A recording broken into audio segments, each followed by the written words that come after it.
Turn the volume down over here. There we are. I see us right there. You can see a few people going into the room.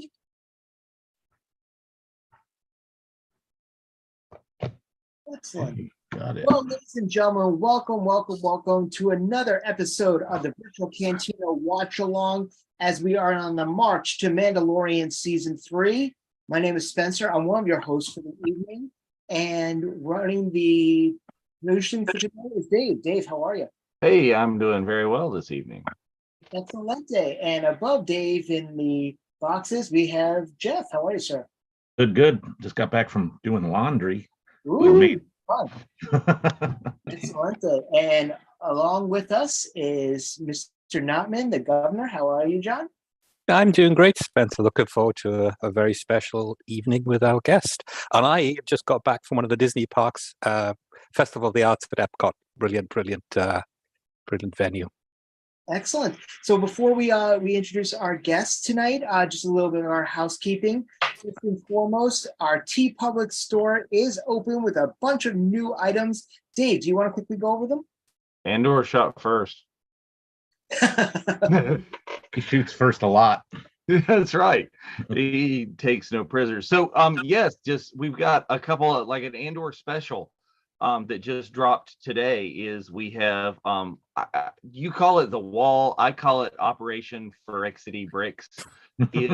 We've got our virtual cantina tribute to Marva and her speech, and then the bricks from Andor.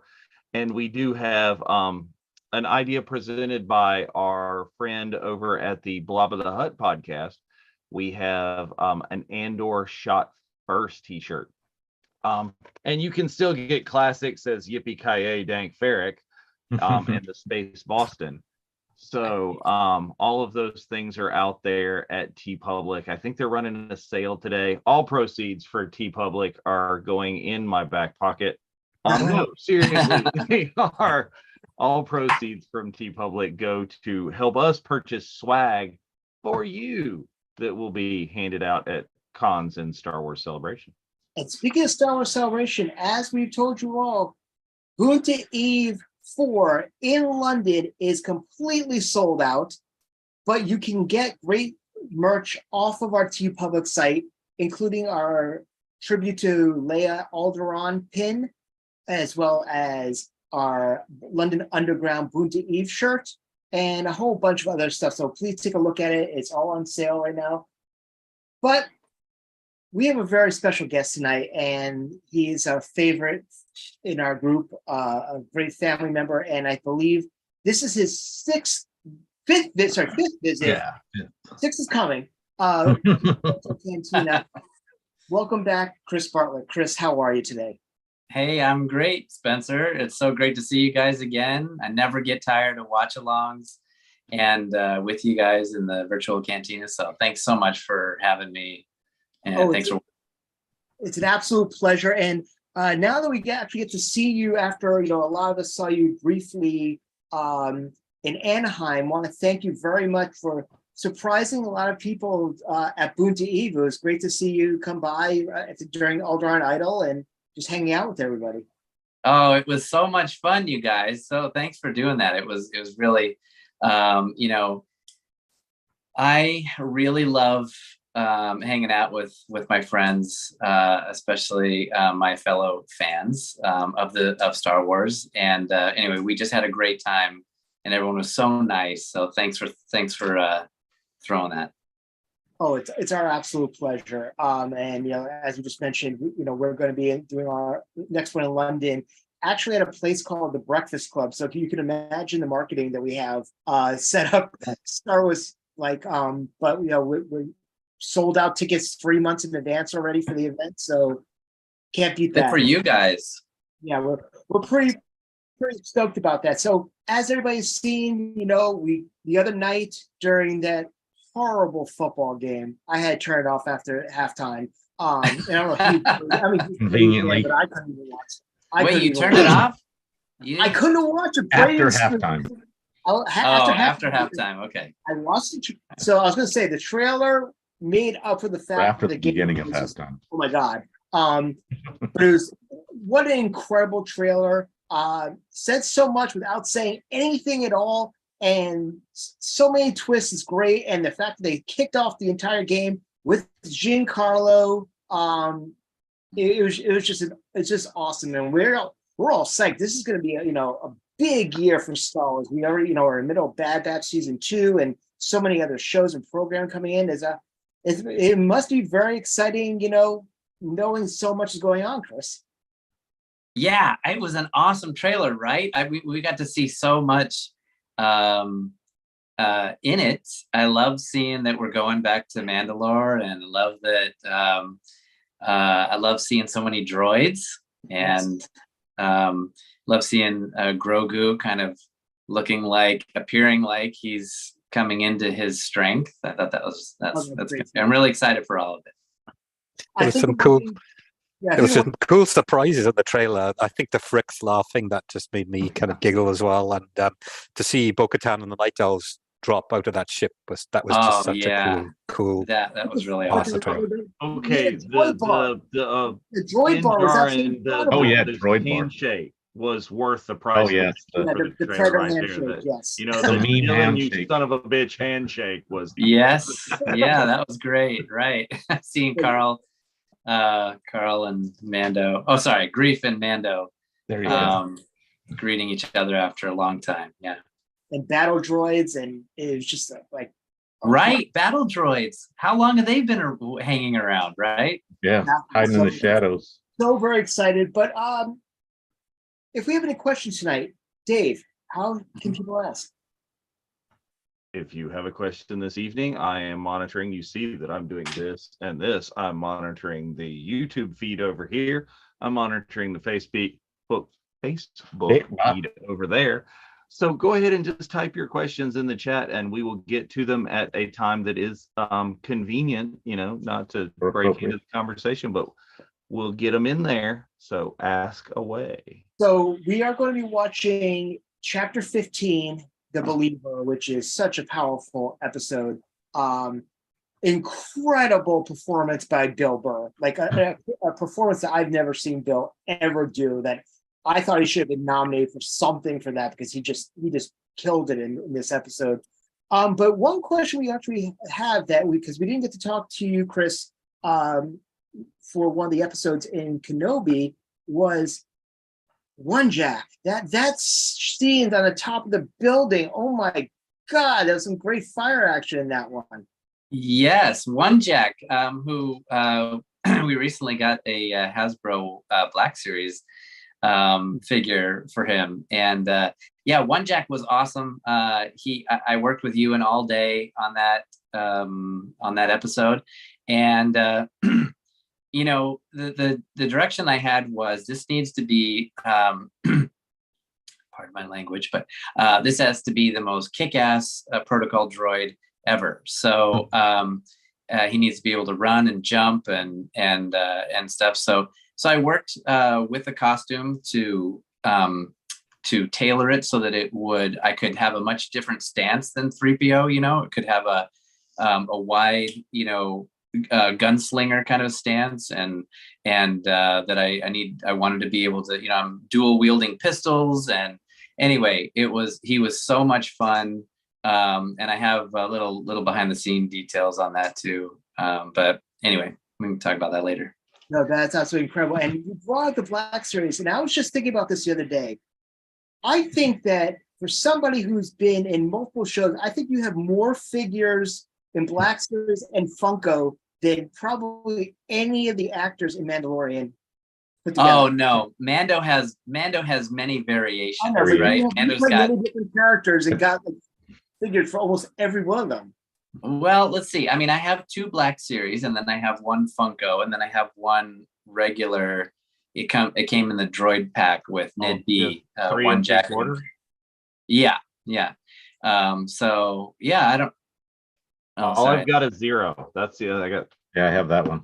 Yeah, so you got to look for One Jack. One Jack has a blue packaging. Anyway, when I was originally, just dreaming of being in Star Wars, I didn't care who it was. I just wanted to be in it. and you never imagine that, or you imagine it, but you never think it's really ever going to happen. But then when it does, that's the dream. And then when they announced you getting an action figure, that's like way like 10 cherries on top, and then when another one comes out, it's just like, okay, it's too much. It's just incredible.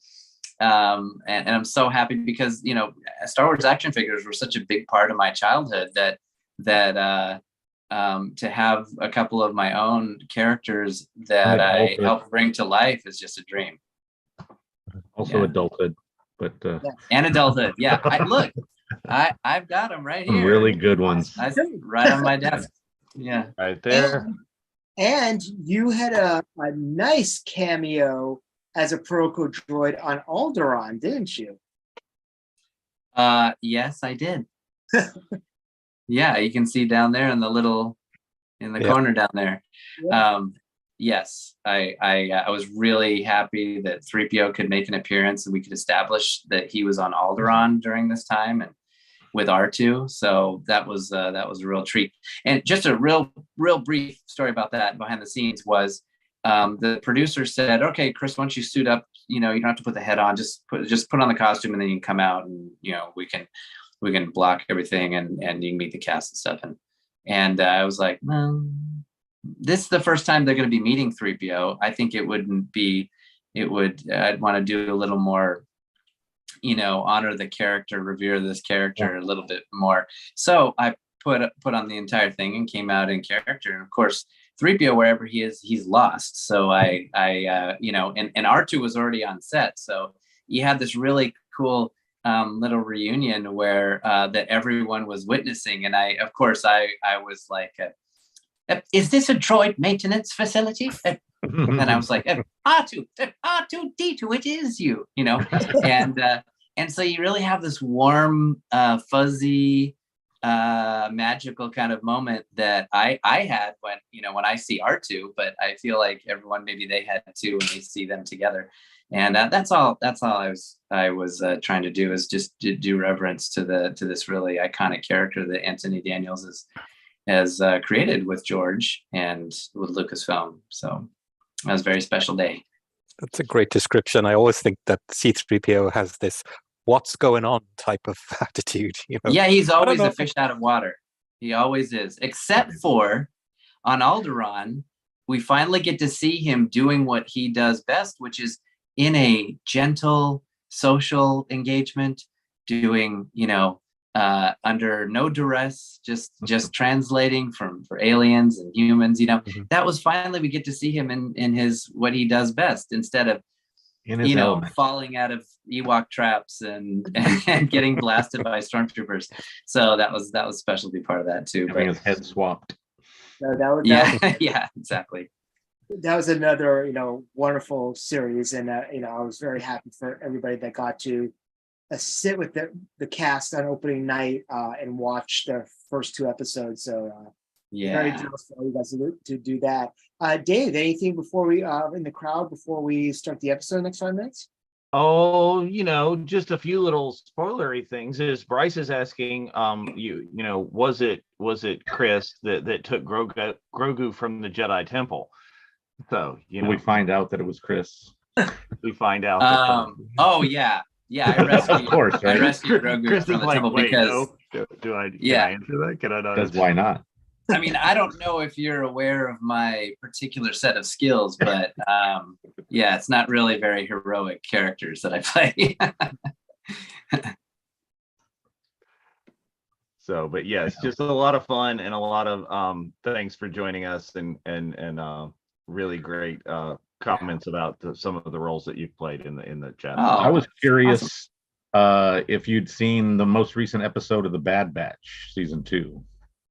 I have to catch up on The Bad Batch. Okay, so no, there's some characters in the racing scenes that I think you might have some very close familiarity with, and there's also some variations that I thought were really cool. So keep an eye out for that.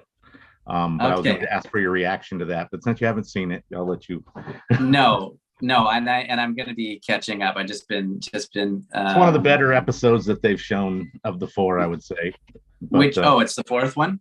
Yes. Yeah. Okay, I'll check it out tonight after we get done here. But so talking about this particular episode, I believe this is the first time in the Star Wars universe that you are out of a mask. Still wearing I'm wearing a helmet, but Yeah. I finally get to play an Imperial officer. But he's the Imperial gunner on the big turret there on top of the refinery, and there's two of us. One of them is standing, and then I get to run the big gun. So it's kind of a little Easter egg. I'm not I'm just on there for a little bit, and then I'm playing dead for the rest of the day. But no, it was such a fun day with Bill Burr and Mando jumping over my dead body all day. Yeah. Oh, yeah. All right. Well, a couple of questions coming in here is Hunter Reed asks, so what is your favorite character that you have gotten to play to date? I assume limiting that to Star Wars. Yeah. Zero so far. Okay, wait. Okay, I'll say Zero is my favorite because I'm just trying to think of what we've seen. Zero was my favorite trying because not to tell us your favorite character. It's one we haven't seen yet. Is that no. With Zero, I got a cool shootout in the streets of Navarro. Now, Dave Filoni says that it was a different character, but it was me in the costume, and I had a great time. And I got a great shootout, which is what we always, preparing our whole lives for as Star Wars kids, and that was really fun. And then got to fly the ship, the Razor Crest, in hyperspace. That was, again, I had a cardboard spaceship, just like every other Star Wars kid did growing up. And then I got a magnificent death. I got shot in the back. Plus, I got a whole several scenes with Grogu, who is really the star of the show, and I'll tell you, he's as real in person, this close, as he is on TV. He's just very, very special and incredible character.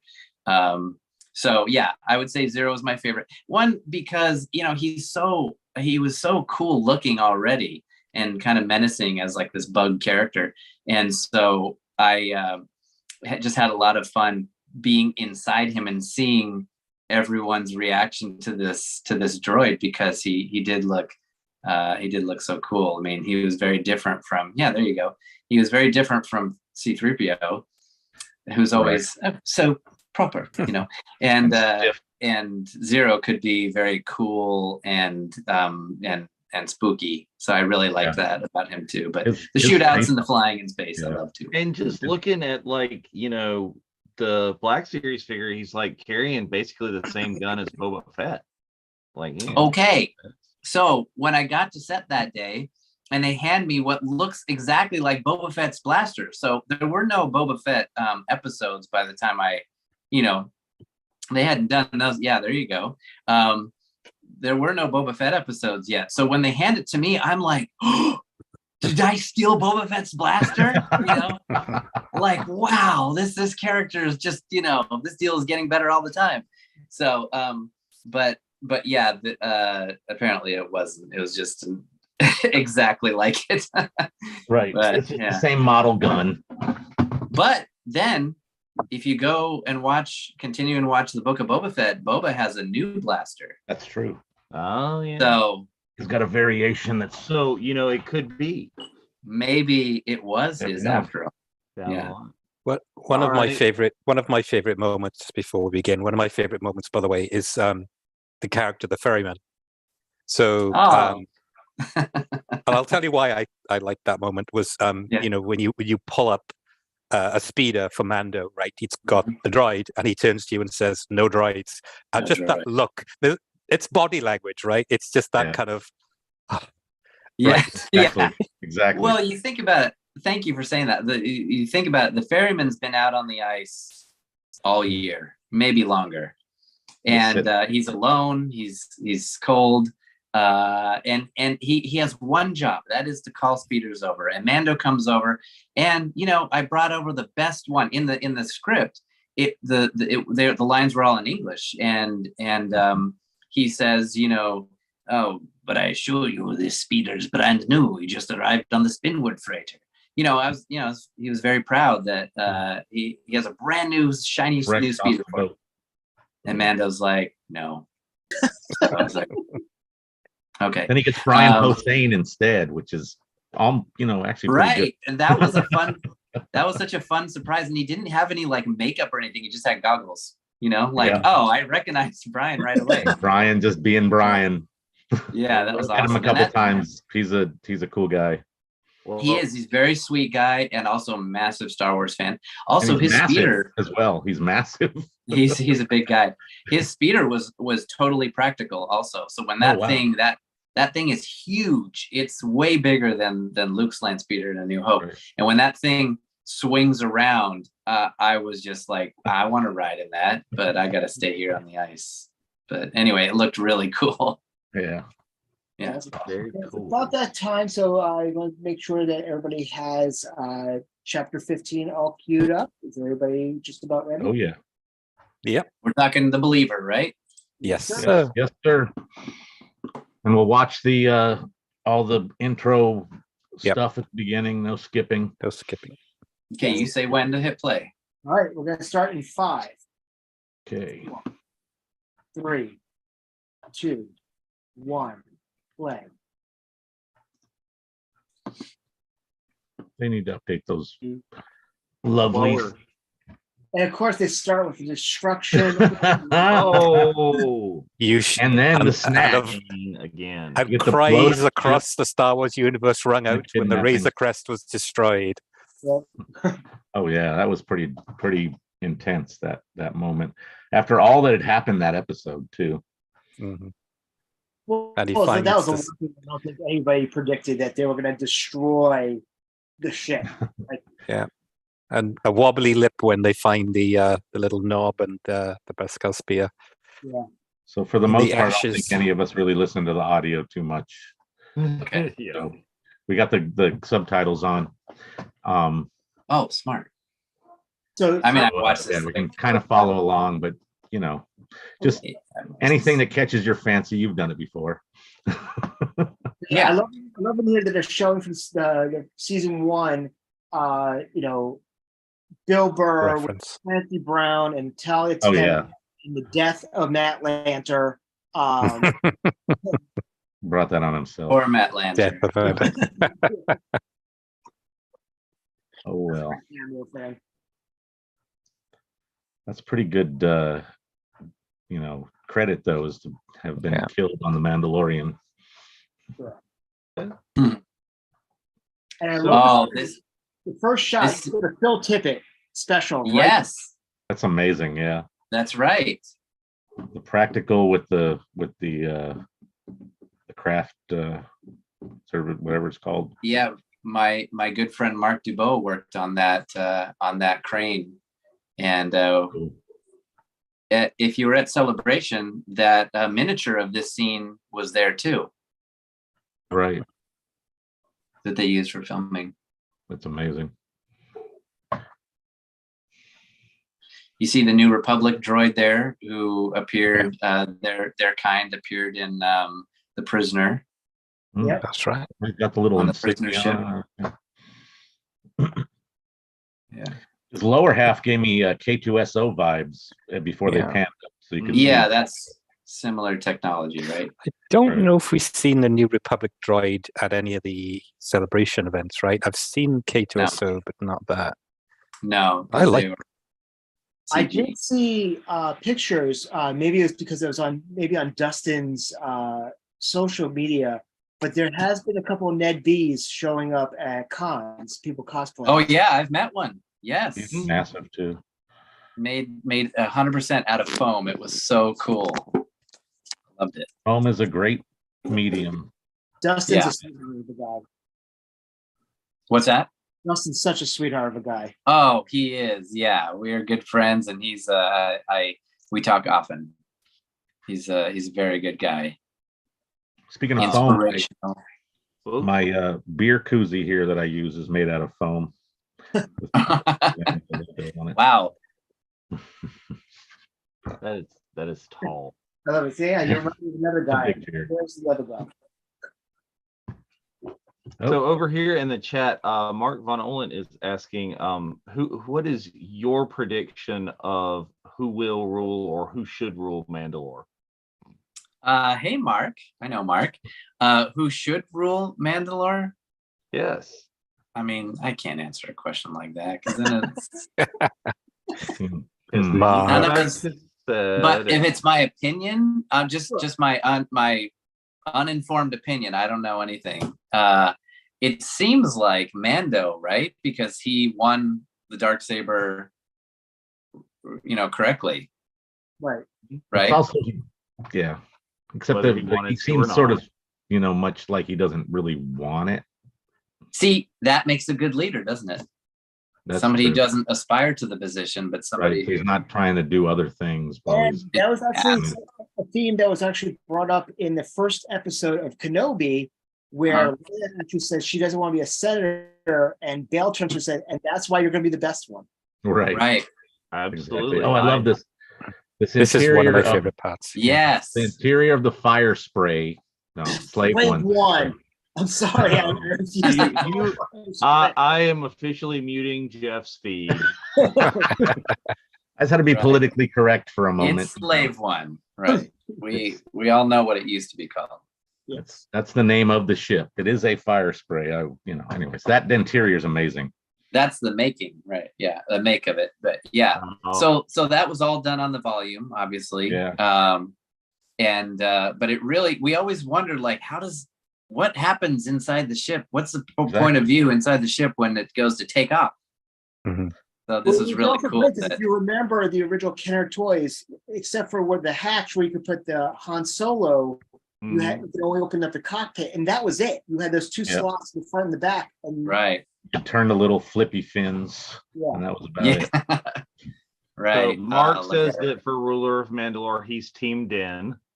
But Bryce disagrees and says that Chris refuses to answer because he's the true ruler of Mandalore. Not wrong. 3PO gets the saber. Yeah. Well, you know what they say in the original movies: don't underestimate the droid. Oh yeah. Right. Yeah. Don't underestimate the droid. Oh, there he is. This is a great crew right here. So the dichotomy between, and the relationship between Fennec and Boba was just so awesome. And it was just nice to see, that sort of teamwork, going on there. And you're going to see a lot of that in this episode, but going into the past episode as well is just pretty incredible. Well, I like how go ahead. I like how the characters respect each other, each other's expertise. Boba saw her as a valuable, counterpart. That's why he, took her in and helped, got her some treatment so she could come back to life, I guess. But yeah, I really liked that. Well, also in season 1, we're like, all right, you bring Ming-Na Wen in and you kill her off like right away. It was kind of like, whatever. And right. Then he just spurs. You're like, all right, is that Fett? Is he back? And then it was just awesome. Well, we've learned in Star Wars, especially in the last 12 months, that no one ever is really gone, right? Sure. You can get shot. You can get, unless you're a stormtrooper, you can get shot. You can get lightsabers run through you. You can have appendages cut off. Anyway, so everybody comes back, right? Like flat cut in half, and then you get robot legs. Yeah. Yes. And regular legs or other types of legs. Unless you're vaporized. Yeah. Zero sadly was vaporized in the Razor Crest. I don't think you'll be able to put him back together. And Mando took quite a few Jawas out in the episode where he was tracking down his parts of his ship. Yeah. Those little guys, I'm sorry to say, Ariel and Leilani got toasted in that episode. Yeah, it looks very looks very just sudden being vaporized. Chris has a question for you. So having been one of very few people that's worked on both The Mandalorian and the Book of Boba Fett series, right? We saw in season 2 of Mando, as we can see right now, Boba was introduced, and obviously in Book of Boba Fett, Mando appeared. But anyway, from a point of view of being an actor and the production, did you notice much difference between the two series, or was it pretty much the same? Same family, same people. Could you? It was all the same. It was all the same people. In fact, that there was a lot of confusion on the first day of filming Book of Boba Fett. We all thought we were there for Mandalorian season 3. Because there were no Boba Fett episodes that had aired yet. So when we were filming that, so when they said, Chris, why don't you come down to set? I walked down these steps and I realized where I am. I'm in Jabba's palace, and it was 360 all the way around. There was no blue screen or no volume or anything, and I was just so freaking excited and happy. And then I turn around and I see Boba sitting on the throne, and I'm like, where are we? And so that was really awesome. And then he takes his helmet off, and then there's Tamura, and I'm like, what is happening? Anyway, I thought it was Mandalorian season 3, and a lot of us did. And in fact, there was a little bit of confusion because I was working on both shows. I was working on Kenobi and Book of Boba Fett, and there was some confusion that I was bringing the same character to. Same character to 2 different shows on the same day. So I was like, you guys can't do that. You can't be confusing. And they were like, well, we didn't want anyone to, know what was going on. I'm like, well, hide stuff. Yeah. It's not, but anyway, to answer your question, it was all the same people, all same, except for Robert Rodriguez was the director on Book of Boba Fett, but all the same crew and everything.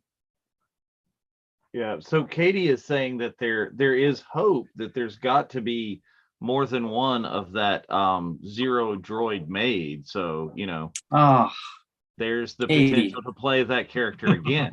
Oh, well, Katie, whoever you are, I appreciate you. And isn't he? Oh yeah, was he in the Razor Crest when it got blowed up? Well, his parts were. Because you remember that Frog Lady wired him. The Frog Lady had rewired him, and in disturbing effect. Everybody was freaking out over that. That was really cool. That was the first scene that Misty and I had together, and nice. I wasn't there. Oh, that's true. You nothing to fill, right? Well, and I asked them, I was like, so is Zero coming back for season 2? And they said, yeah. And I was like, oh, cool. And they're like, but it's just his head. Okay. Let me stick my head through the wall and put the helmet on. Yeah, exactly. Yeah. A very interesting question, in thinking is, we were talking over, part of the scene is obviously in the trailer, we see that Mando wants to go back to Mandalore to atone for his transgressions, for taking his helmet off after in Book of Boba Fett, the armorer says the most vicious line, then you're a Mandalorian no more. Yeah. And was this considered transgression as well, that he took off his helmet and his entire Beskar outfit just to become a stormtrooper to sneak in? I mean, couldn't that be, or is it just I mean, his head is still, his face is still concealed until later in the episode. But I think he's like just trying to do what needs to be done, and he realizes I'm probably gonna have to pay for this later. But and he probably has on like Beskar underwear under that or something. The most comfortable of all underwear. Beskar. Yeah. Chainmail underwear. Well, Grogu has an undershirt now, so that's kind of that's true too. He does. I really like how the cockpit in this Imperial vehicle is really harkening back. The comms are the same comms on the Death Star and the detention block scene. You get the same kind of things. Really, the carry. Very cylindrical, you mean? Those two little like mic stand things that are coming out. I'm sure there's like a standard. Are you talking about on the controls on the instruments? Yeah, on the crawler or whatever. There is the comms looks really similar to the kind of comm panel that Han is accessing in the detention block. Oh, I see. Yeah. They look like exhaust pipes that are sticking out. Yep. Maybe. Yeah. There you go. There's a good shot. Yeah. There we go. So I have to ask, what did you think of Andor? Are you asking me? Oh, absolutely. I really liked Andor. It's a different pace for, I think, typical Star Wars stories. But what I liked about it is that that it felt like a really real danger. If you're a senator and you're subverting a dictator, government, if you are discovered, you are actually going to be executed, and that's how I felt like it did have this really real danger to it. But I think there could have been more droids. There you go. There was a couple of them, one from the Canto Bight scene, the casino, and then there was also one that was reused from Solo, but they were both painted lighter, silver and white. But I thought that the little droid was a great addition.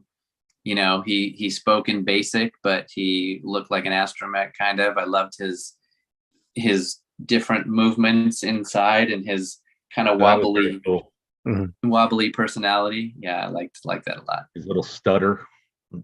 Yes. Yeah, that was great. What did you think of Marva's call to arms? That was so good. Like, she's gone. She's not in any danger. She left this message to go on after her. And so I'm sure when they were, the Empire was like, okay, we'll indulge them and let them have their little funeral. And then she's got this great, amazing, inspiring speech of rebellion. And they're like, oh crap, We should have previewed that. Yeah, right. Did the censors watch this clip? Yeah. Ooh. Oof. Well, learning this armor's not Beskar. Oof. Yeah. Some great, not only great writing, but some great acting in that. It was just absolutely, it was so enjoyable. The stunts in these shows are done by the best people in the business. It's so good. So was Lateef in this acting as Mando here as well, right? On the top of the transport there? Well, he does all the stunts. Right. So that would have been a Lateef job, and then inside might have been Brendan. Yeah. I don't know that for sure. I just know what we do. So right. Yeah. But he's the fighter. He's the brawler. And Brendan's the gunfighter and the walker. He's got that swagger, whether he likes it or not. He shows his grandfather's guns, which are, that was a treat. That too. So, question for you, Chris. So, aside from playing dead as a stormtrooper for a while, and aside from any future seasons that you can't tell us about, what has been the most demanding role you've played in either of Kenobi or Mando or Book of Boba Fett? One Jack was the most demanding, because there's a lot that we didn't see. There's a lot that got cut from that episode. But I spent all morning slamming into the wall and falling on the ground, on the hard ground with no padding, in a fiberglass costume, probably 12 times. And they used the one take that that the costume locked up and I didn't fall on the ground. But all morning I was like, I get shot from behind and I need to spin around, slam against the wall, slide down the wall and crash on the ground. And anyway, I had, a couple of times they'd take the helmet off and I'm laying on the ground there and Ewan is standing over me and he's going, "Chris, are you all right?" I was like, "I am now, Ewan, thanks." Exactly. Or she have the high ground again. But anyway, he gets that a lot, by the way. Oh, say you have the high ground. Right. It's got to be the line. That or hello there. The gallery that they did from behind the scenes for Kenobi, there's a scene where he's watching Attack of the Clones with Hayden, and he said, $1 for every time I've been told I had the high. Yes. Yeah. Right. So yeah, they're like in the volume watching clips of like episode 3 and stuff. I know, that was so cool. Right. I also so anyway, to finish answering your question, One Jack was the most demanding, also because I wanted that character to feel very action packed, full of energy, and so I made all of his emotions really fast and snappy. And we do a lot of takes for just like 1 second that you see, or for 2 seconds. So we do a ton of takes for those, and they just want to get a lot of variation. And so the costumes are not super roomy, right? And so if you're like really trying to make snappy action-packed movements, it can pinch a little bit, right? Now, I'm not complaining because I'm in Star Wars and nobody wants to hear that. I'm just saying that physically it was very, very demanding, falling all morning on the hard ground and then pinching all the rest of the day. But it turned out really cool, and amazing. It was a great scene. I remember very well. It was a great scene. Are you involved in this group shot here with all the troopers at all? No, I don't show up until the rooftop with the I was telling them, I was like, put me in a trooper. I'm here. I mean, and they're like, no, we have a specific role for you. And so anyway, I'm up on the roof later on. But how good was this? We talked about this several times on many of our shows. The fact that they arrive and they're cheering as if they're rebels. Rebels returning from the battle. People are riding back. It's the first time you see that, I think, in any series or movie where you see them cheering. They're right. It humanizes the Empire a little bit. You realize those are humans in there, and they are, happy when they get a victory. Well, especially because a lot of that in the new Star Wars under Disney is this episode, in case the humanization of the Tusken Raiders in Book of Boba Fett.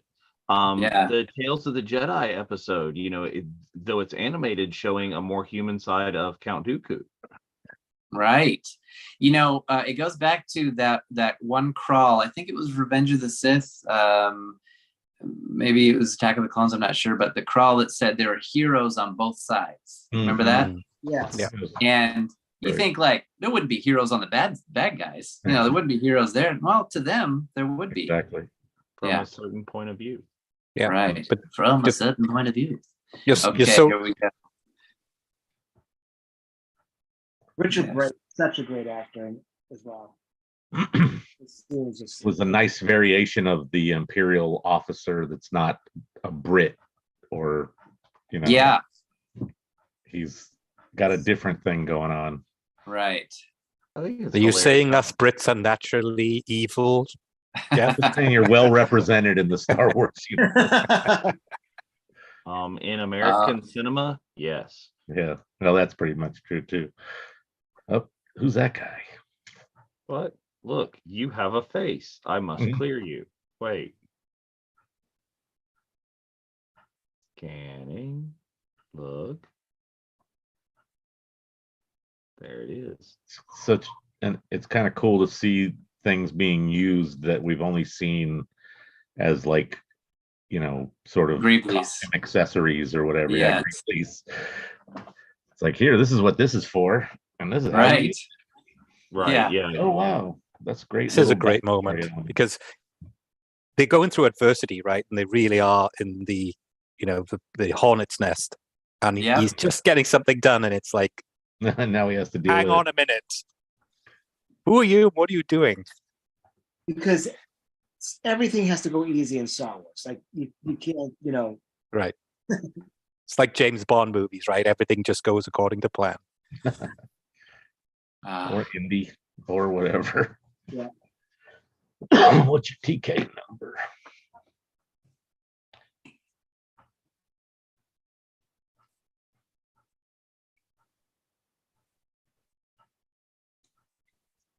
See, I love how they don't question, because Din and Bill Burr here are the only two helmeted troopers who remove their helmet in this entire deal. You know, you've got your standard officers who aren't wearing it.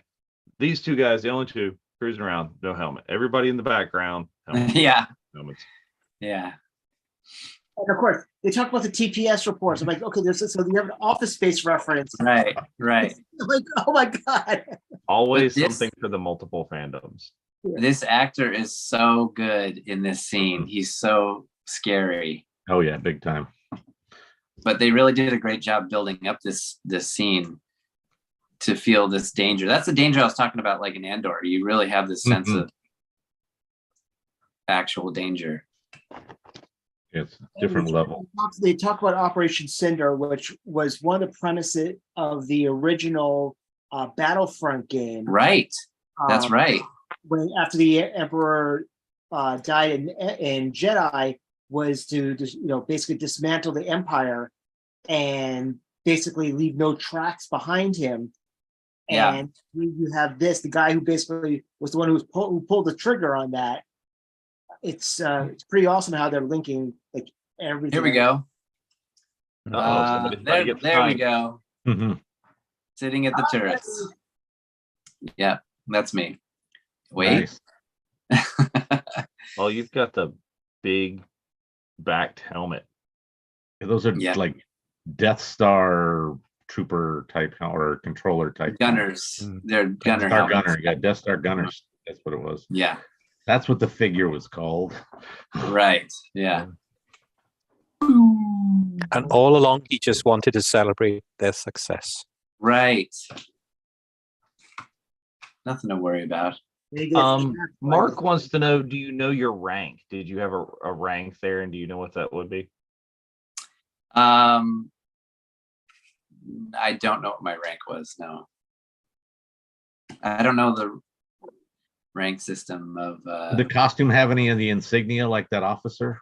No. it had on the shoulder. Oh, just it had on the shoulder. Patch. Yeah. A really nice patch. It was like, it wasn't just like an embroidered patch. Oh yeah, it was like half soft goods, right? It was, yeah. But the patch itself was like this vinyl, metallic, shiny, and it was almost like a spiral. It was really cool, but it was just the Empire symbol. But yeah, it wasn't just like a cloth embroidered patch. It was really cool. Oh, the costume, the soft parts that I wore were from Pinewood. Oh, They wow. were used in Rogue One. Yeah. Oh, But the helmets wonderful. were provided by Cal Pierce at Faraway Creations. Nice. I've told these guys all along in different conversations we've had, there's, this, Chris, but there's so much reuse of props and costumes between different productions that goes on that people realize. Yeah. Repurposing things, etc. Oh, this scene right here, this moment. And I love the fact that Din, who's not looking through his peripherals, he's basically turning his head like he still has his helmet on. Oh, The door starts poking the bear. He's looking at him, he's like shaking his head, like, "Don't do this!" Like, you can see Bill's emotion here, Yeah, building, his anger building, yeah, it's building. and you up. want him to lash out, right? And you think, oh, he's not going to. he's a fiery Bostonian. Of course, it's gonna lash out. Yeah. Mark's gonna try and look up your character and find out your rank for you. Oh, thanks. Like, he has his ways, apparently. So how did it feel to be able to sit down and B, not be in a hard costume all Oh, it was the most comfortable. Hang on just a second. Oh God, There you yes, go. so good. Oh, Empire, yeah. that moment was boom. so awesome. And Din's expression. Yeah. Oh, Whoops. geez. And the So guy in good. the back And just another like, one. oh. And the trooper just looks at them. Yeah. Yeah, I should have stepped on this scene. That was bad timing for that question. But it was And great to see the Scarif troopers there. They were on Rogue One. Right. Yeah. It was great. I felt like I was on vacation. I was just sitting on a comfy chair out in the sun. I was living the dream. It was great. Yeah, I'm sure it had to have been kind of night and day to what you're used to. Yeah. Yeah, spending hours in cosplay armor, I've learned that Right. it's not. Oh, here we go. This is crazy. Yeah. Oh, here comes the snipers snipers. at top. Yeah. Bloop. Bye bye. I love the guys like trying to squeeze up under the shade on another window. Right. Like, nope. So here I turned the big turret because I just wanted to. They just wanted me to sit still. And I was like, no, this thing moves. I want to move it. So I'm like, here we go. See, I'm turning it. Boom. Yeah, nice. Ooh, Well, that's what you get for turning the turret. On the gut, Right. the chest. But at least all you do is slump over in the chair, you not to fall against the hard wall and onto the ground. Yes, exactly. So I'm laying on the ground here, and all day, Brendan and Bill are running by me. Oh, there you go. It was funny. Far. But no, they said, I mean, we did a whole rehearsal about how to take a blaster bolt, and I'm going to take it in the right shoulder. You're going to take your whole, it's going to throw your whole body, is going to react. And so we did a whole stunt take on it.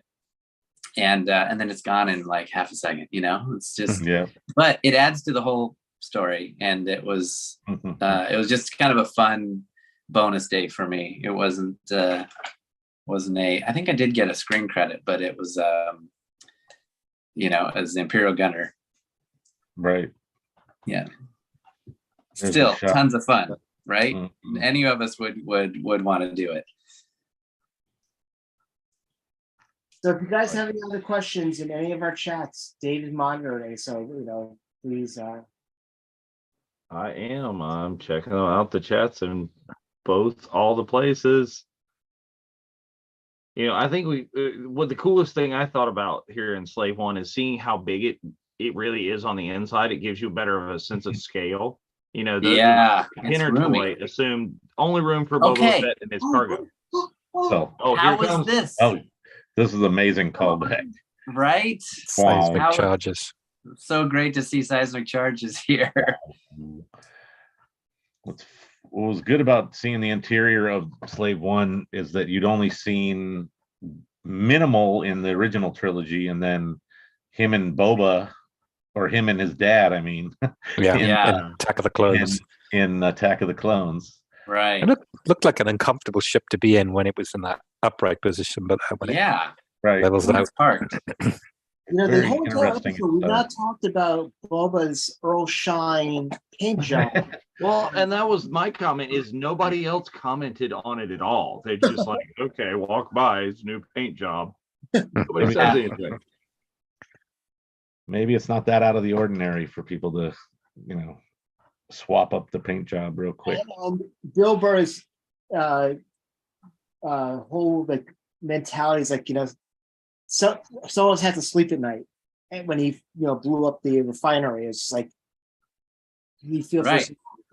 It's like, wow. He did such a great job in this episode. His character, I love, because he was such a smart ass in the last season, that in this one it was really so cool to have a richer, deeper Miggs Mayfeld. So anyway, this is one of my favorite episodes. See how affected he still is with, his past as well. Yeah. I love how he's like, "Are you sure I can go?" Yeah, you're not going to shoot me in the back, are you? Right.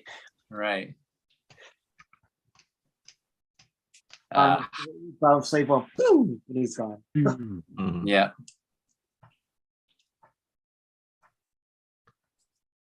And the boss Giancarlo. Yeah. Oh, this is so great. This moment. Speech. In season 1. I love how he puts it back on him. Yeah. There's actually a YouTube video that does them side by side. Oh, neat. Yeah. Such a great juxtaposition. Yes. Rick Famuyiwa. I love that man. He is so cool to work with. And when I mean cool, I mean like he is so chill to work with.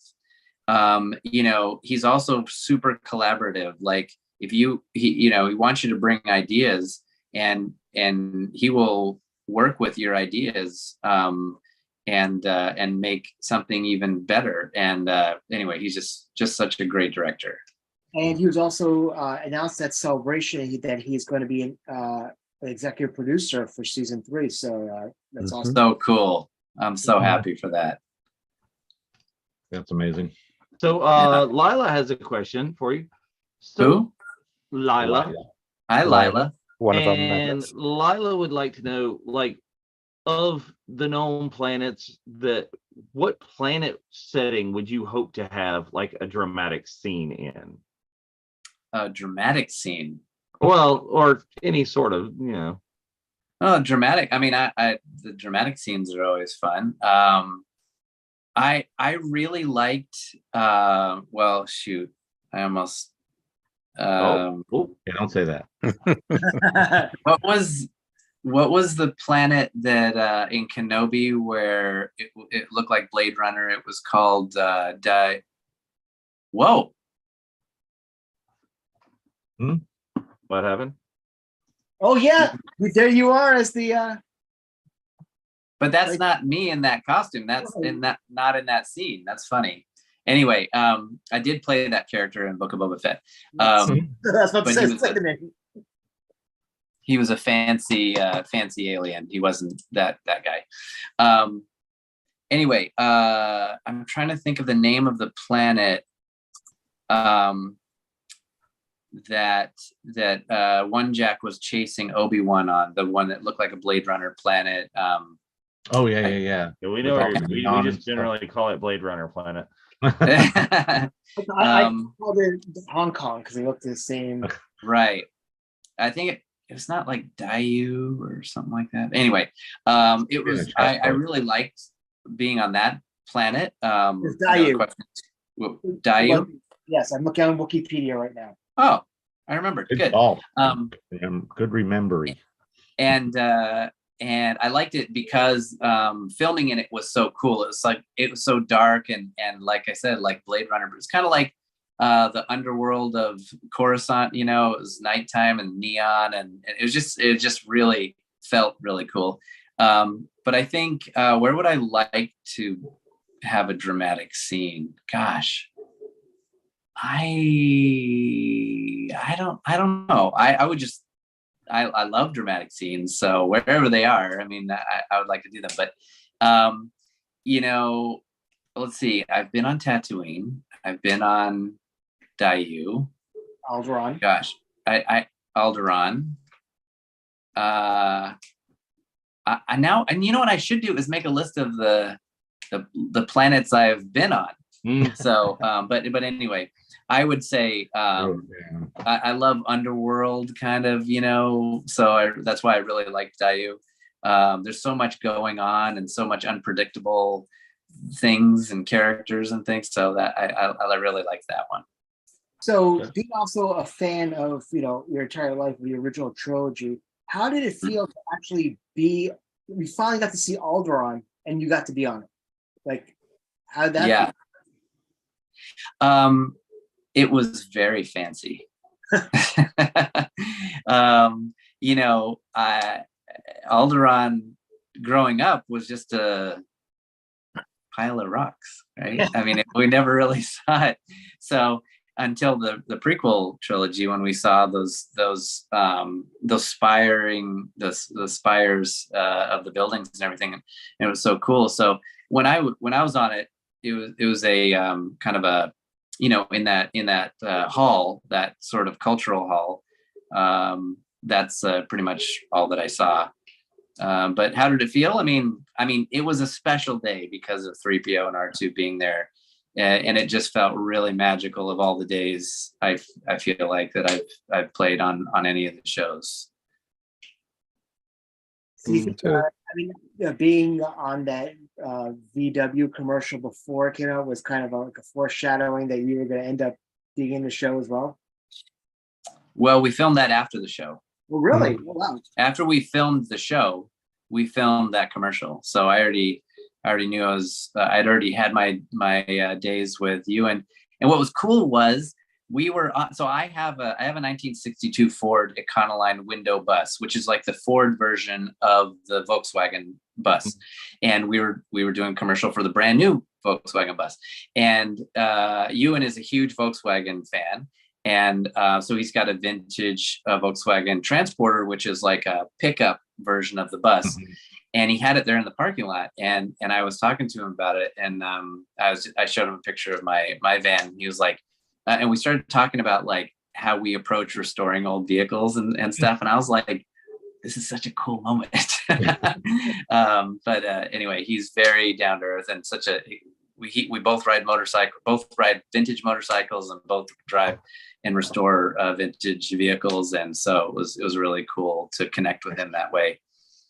But yeah, we filmed that after. So when I took off the 3PO helmet, he recognized me. I didn't recognize him because he's wearing a mask, that was back during COVID. Right. And his head was buzzed, so I didn't even recognize him. And he comes over and he's like, "Oh, hey, Chris." And I go, "Hi, you." And he takes off his mask. I'm like, "Oh, you."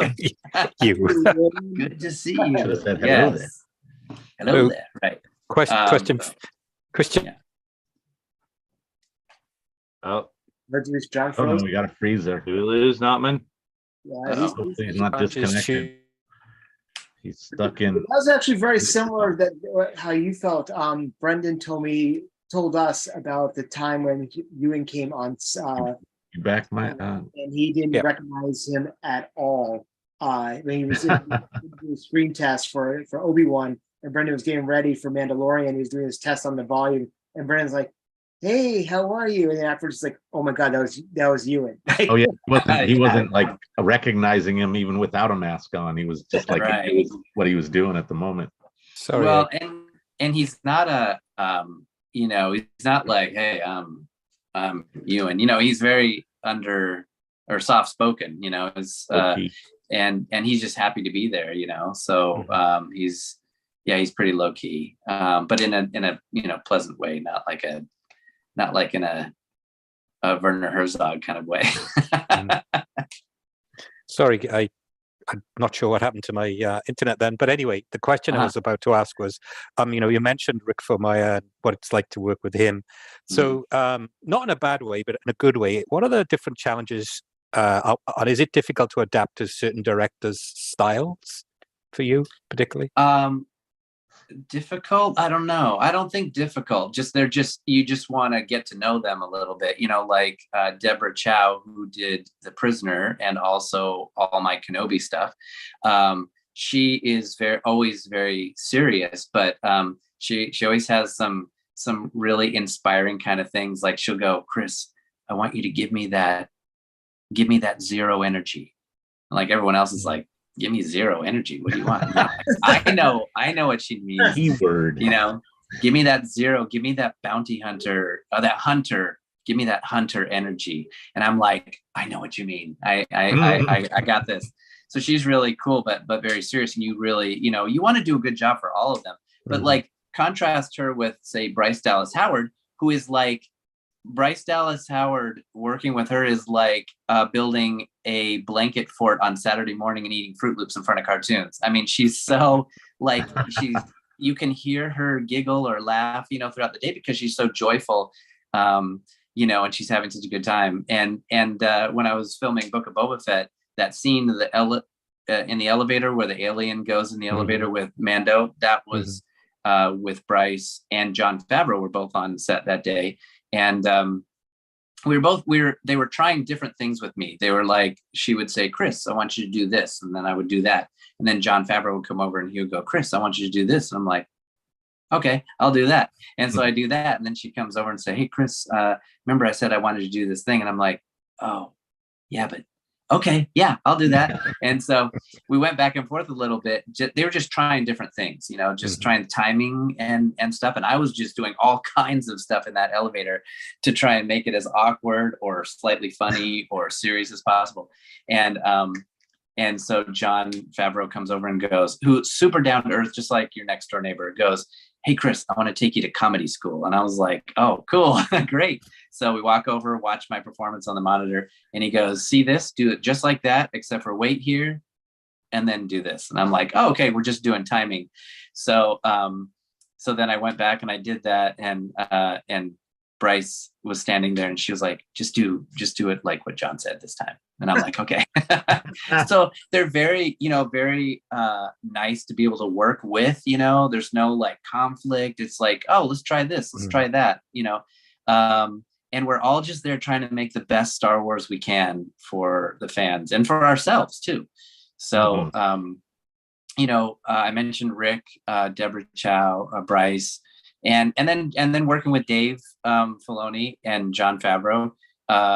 Dave is he what's cool about Dave is he always has a story, like why we're doing this and what this scene is about and what you're feeling and what your character is what he's gone through and stuff like that. So he's super informative and such a great director in that way.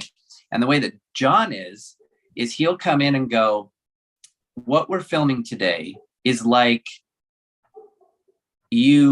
when your dad taught you how to ride a bicycle, and everything that went around in his mind, like my son's gonna be as happy as I was when I learned how to ride a bicycle, but then there's also gonna be a little bit of danger because now he can ride a bicycle and he could ride out in traffic, and it's like that's what we're filming today. And we're like, oh, great! I can see, that's he really brings it to be relatable to, he could say describe the scene, but if you liken it to something that you're already familiar with, all of your motivation and everything just falls into place. It's really cool. That's awesome. That's a great insight into the different ways that they work with you and different approaches that they have and different mindsets to having you do your job, right?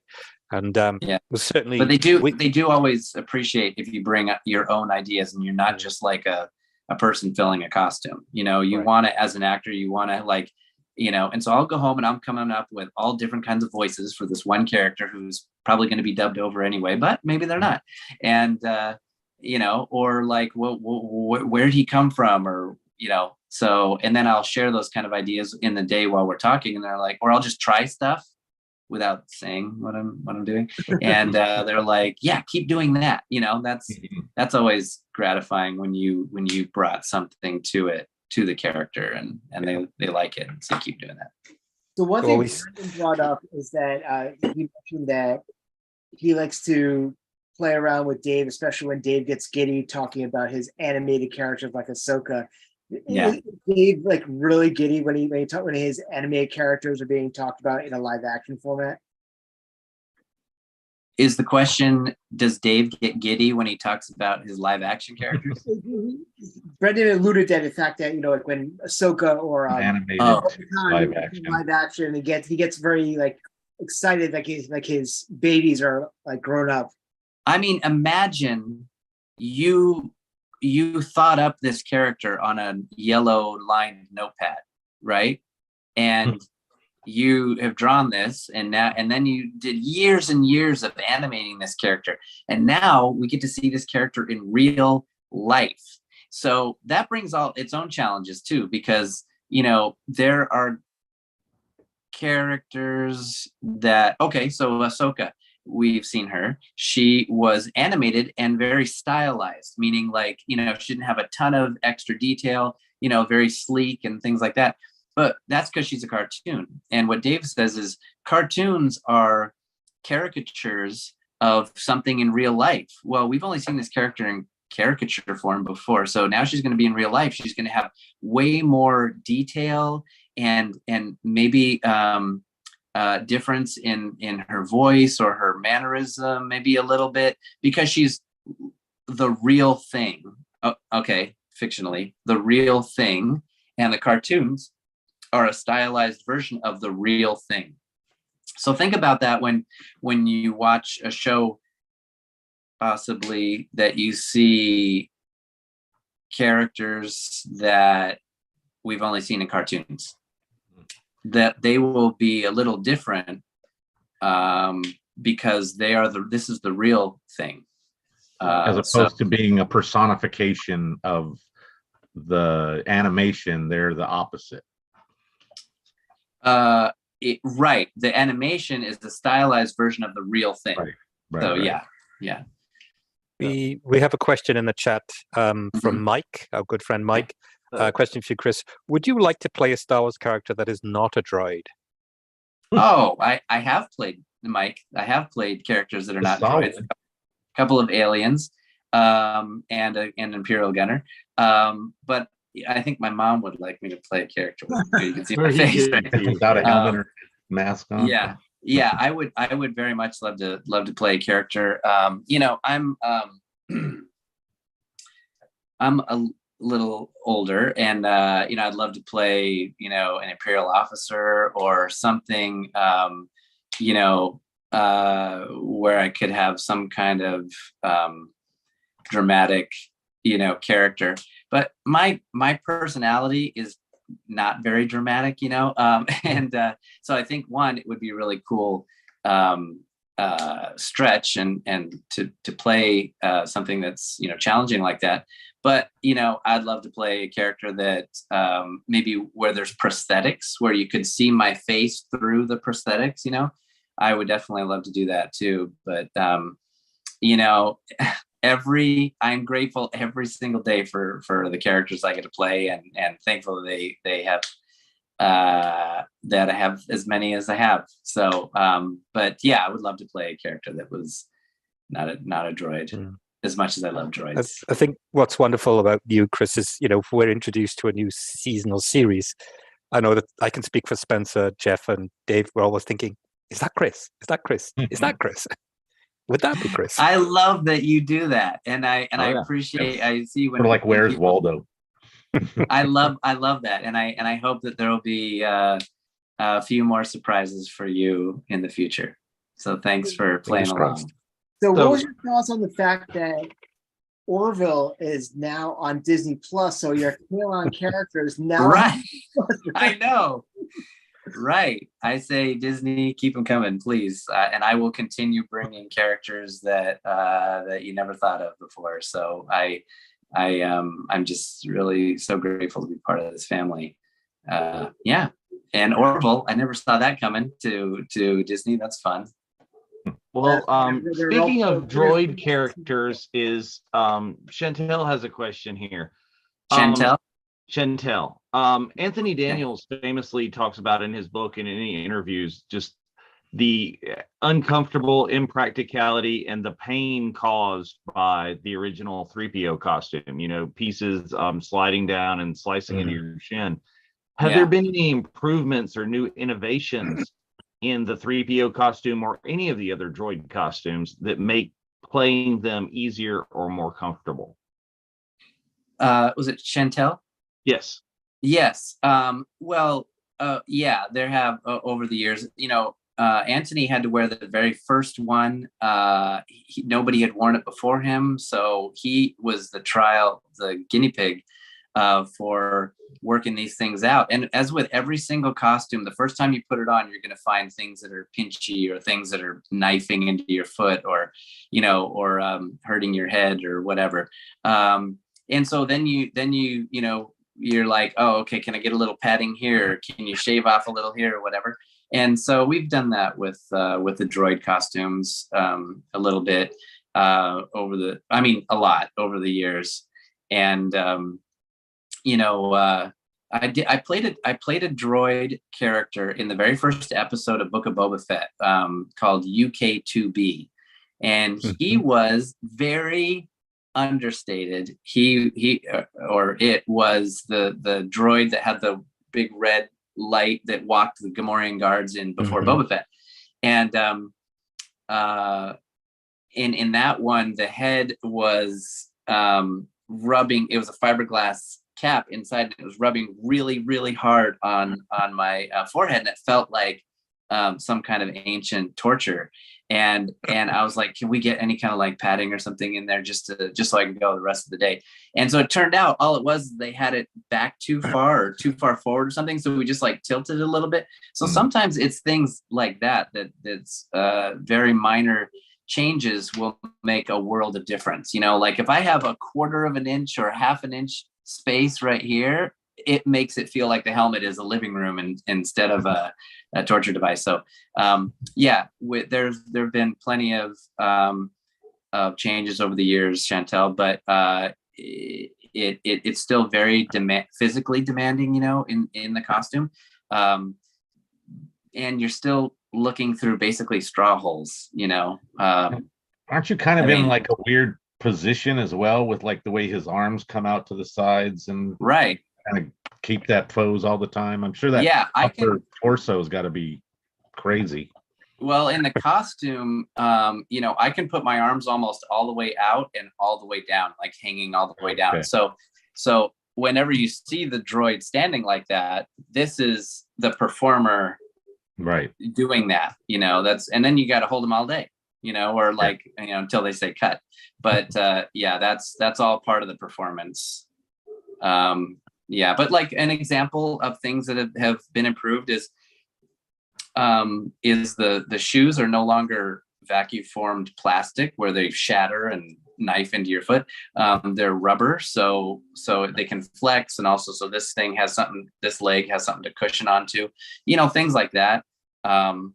And I've spent years just trying to like experiment and try and come up with ways that would make the costume more comfortable. And so, you know, some of those are just, you know, production secrets. So we've heard stories at like cons of Carrie Jones and Eunice talking about like cooling undersuits and things under their big giant Wookiee wardrobes. But your suits are really kind of slim. Do you get anything like a cooling suit or anything under there? I don't know if you can see. There's not a ton of space in there for cooling jackets or whatever. So no, I haven't had any. Don't have any fans or anything. What I have done is if we're filming outside and the sun's gone down, it gets really cold because it gets windy down where we are filming, and so I asked for a blanket, you know, just to put around me. And so I have some cool pictures of a droid in a blanket, and it looks very like royal or like Sith-like, you know, but it only blocks the wind. And sometimes they give me like a heater to put at my feet, so it'll like go up the blanket. So they take care of me, but you know, you just have to ask like, hey, could I just get a little, you know, because they can't think of everything. So yeah. Right.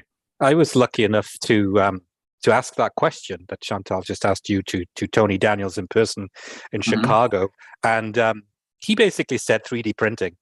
Thank heavens for 3D printing. He said since 3D printing was a thing created, you know, the costumes have been a lot more forgiving.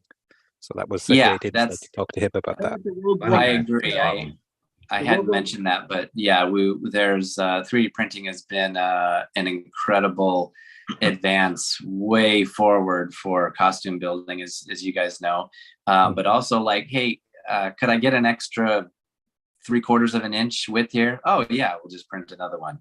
You know, like as opposed to, oh, we have to sculpt another one and we have to do a mold and all that stuff. So yeah, stand naked and get a mold around all your body parts.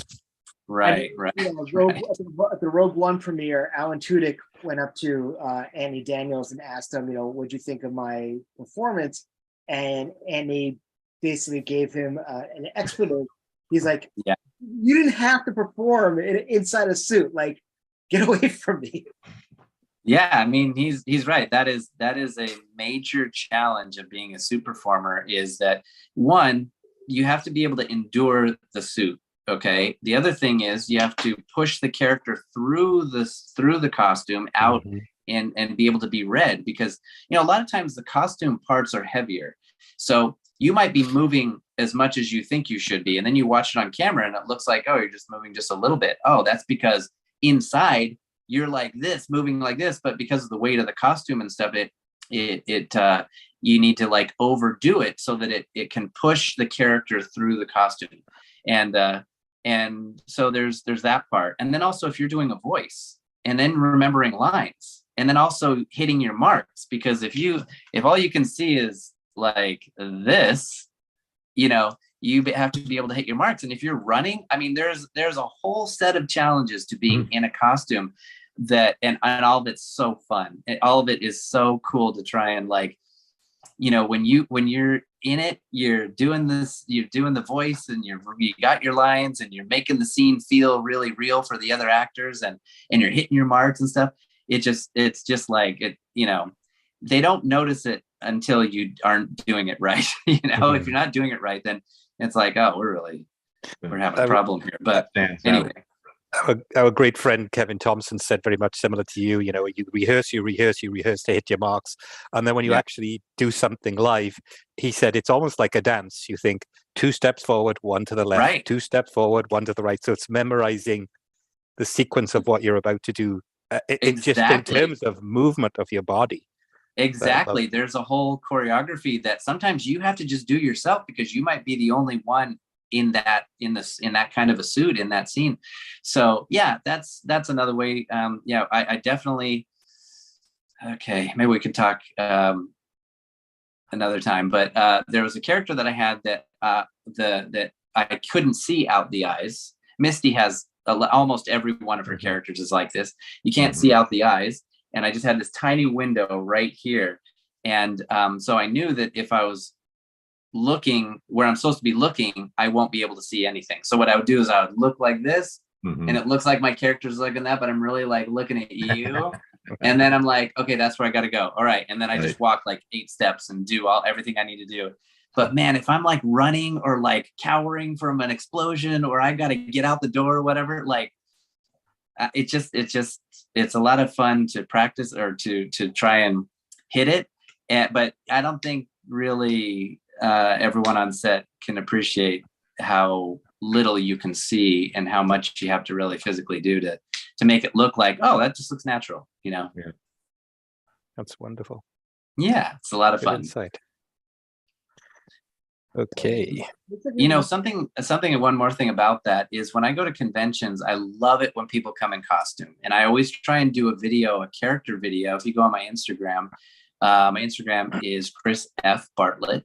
And what I try to do is take videos of them, because a lot of times we spend so much time, you know, building a costume. We spend so many hours, so many months sourcing parts or making them or whatever. And so when we finally finish, we're like, all right, can you take a picture? Okay, here you go. And it looks like you're just waiting for a bus, you know? And so what I try to do with costumers at conventions is, look, I want to really see your character. So like, what's something your character would do? Well, he would draw his weapon. Okay, let's do that. So you turn around, and then when I say action, you whip around and point the blaster right over here, you know, like that. And then I show them what that looks like. And I think I've seen, and I hear it, because they're like, wow, that's cool. But it's you.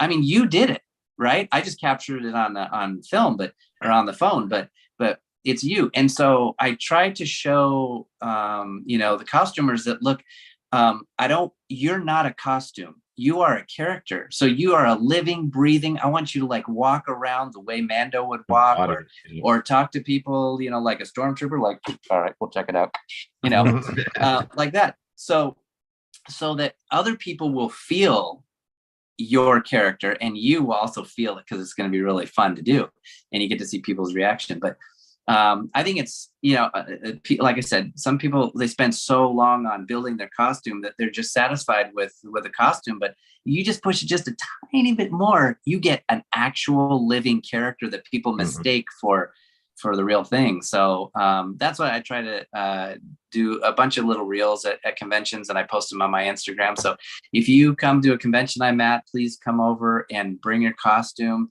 Oh, here's another detail. You do not have to have the most perfectly accurate costume to be a believable character. Okay. One, really briefly, I was at Star Wars Celebration. There was a little kid. He was probably 9 years old, and he was dressed as Boba from Book of Boba Fett. So dark Boba, He was walking down the street. His parents were, pushing his brother in a stroller, and they were walking, but he had his helmet on and he was carrying his blaster, cradled like Boba Fett would. And he was walking down the street like the convention's over, buddy, but not for him. He was Boba Fett. And so when he's this is makes me feel so good. When he walked by, I said, "Looking good, Boba," and he goes, just nods. he just did the nod, and I'm like, "That's Boba Fett," It was so cool. And so my point is that you don't have to have you don't have to be the exact height or the exact weight or the exact all the perfect greeblies right down to the whatever millimeter. If you are the character, that fills the gap so much if you're really acting as that character. So anyway, that's just a little that's a great segue into, well, Chris is going to be appearing at the Power of the Force convention in Germany. And I'm sure throughout 2023 we'll be at various conventions on the convention circuit. If you haven't met Chris yet and you get the opportunity, please go up, say hi, get his autograph. He will talk to you. He is the nicest gentleman I think you could talk to, and he'll talk to you about his experiences in person if he when he can. So please get out there, meet Chris, and say hi. Chris, thanks so much. I'll be posting on Instagram. I am booked all through the year, so I'll post all the places I'll be going. Yeah, because I'd love to see my friends and fans. Yeah, our members would love to know where you are. Take the time to say hi and meet you in person. So, thank you. Well, thank you so much, Chris, for joining us again. It's always a pleasure having you on our show and telling us stories we love to hear. So thank you from the bottom of our hearts. Well, Spencer and you guys, thank you so much for having me. And thanks to Katie and Mark and Mike and Chantel. And I hope I didn't miss anyone, Lila. but the people who Lila. And Lila for asking questions. It was really fun. You guys really made this a lot of fun. So thank you. Sure. Thank you very much. We hope to have you back in the near future. I'd be happy to be back. There is another season of a show coming up. We are pushing up there in the corner of the graphic. So let's watch it. We will be. So that was great. So as we mentioned last week, next week we're going to be joined by the great Hal Hickel. He's coming back to talk about season 2 finale of Mandalorian, and we'll have some surprises to announce. We have a full slate. And when I mean a full slate, we have a seriously full slate for the Book of Boba Fett element of The Mandalorian March to season 3. So before we go, John, is there anything you want to say? No, just thanks to Chris. As far as I'm concerned, one of our family, and some great insights into your work and your craft, and the enjoyment that you had on working on both Mandalorian, Book of Boba Fett, and Kenobi. Thank you, John. Jeff. I just wanted to say it's been cold here in Southern California, so I hope that if you're doing anything currently in Manhattan Beach, they're giving you lots of blankets and keeping you warm in your costume. And dry. Right. Yeah, it's also been pretty wet. I don't know very doing anything outside. Yeah. Okay, cold in Southern California is at least 30 degrees warmer than it is right here right now. So I'm gonna say it. It was 35. It was 35 yesterday morning when I woke up. So that was pretty cold for us. Yeah. That is that. And I'm suffering in 84-degree heat in Florida. Wow. Wow. Poor fella. Oh, feel bad for me, why don't you? But yes, friends, please check us out on the virtual Cantina Network. If you missed any part of this show and you want to catch up on it, it will be available for playback right after this, as soon as we can possibly get it processed. And check out our programming that's coming up this weekend on the Unifying Force. One of our kind of more controversial topics coming up is is science fantasy as a genre in Star Wars, the original series, is it dead? Is that genre gone? Has Star Wars moved on? It has in The Mandalorian. The Mandalorian is basically a Western. So, is that genre dead, and what genres are on the rise, and how is Star Wars going to fit into that? So join us for that, as well as on Monday, another episode of Rebels Revisited. Another watch along. Excellent. Well, ladies and gentlemen, thank you so much for joining us tonight. Thank you, Chris, once again for joining us on our show. And Thank you. Everybody here at the VCN, we like to say, this is the way.